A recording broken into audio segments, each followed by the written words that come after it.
Episode 2 of Shining Vale starts with a riff on paranormal activity as Pat awakens, possessed. She taps Terry on the back multiple times. When she finally wakes up properly at 3:33 a.m., Pat heads downstairs and follows an eerie yellow ribbon into a closet playing old music.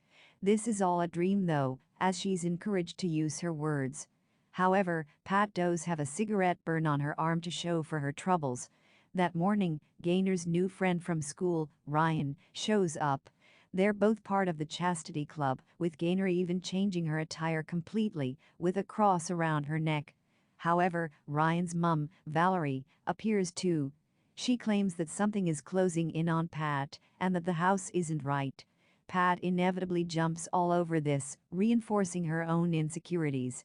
During these therapy sessions we return to, Pat and Terry continue to discuss their issues. Terry admits he chops wood when he's stressed, something we saw from the stack of wood in the last episode, while Pat opens up about the 50s housewife she's been seeing across the house.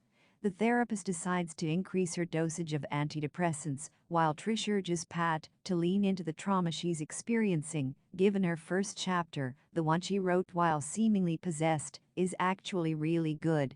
Terry marches over to Frank's place to return his drill and call him out for drilling his wife. As compensation, Terry takes the coffee machine, which Frank has to help him with because it's so heavy. Elsewhere, Pat heads out and meets the Shining Vale Auxiliary Club. They're the middle-aged housewives of the town and they exhibit concerns about Pat moving into this house, but don't exactly reveal why. While this is going on, another subplot stems from Gaynor making an online friend from Fred. Terry believes he could be a pedo, but when he shows up at his door, with his eccentric and weird father Laird, then they both have a good chuckle about the same thing. Laird is undeniably creepy and weird though. As the episode closes out, Patricia realizes that using her words stems from grabbing her Scrabble tiles. Rearranging the tiles, they spell out Daisy was the last to die. Now, Daisy was actually the 8-year-old we heard about earlier in the episode. As Pat heads into the closet, the door slams shut, the strange housewife appears, and she tells Pat she's not crazy. The episode ending, it's really difficult to know exactly what tone this show is going for.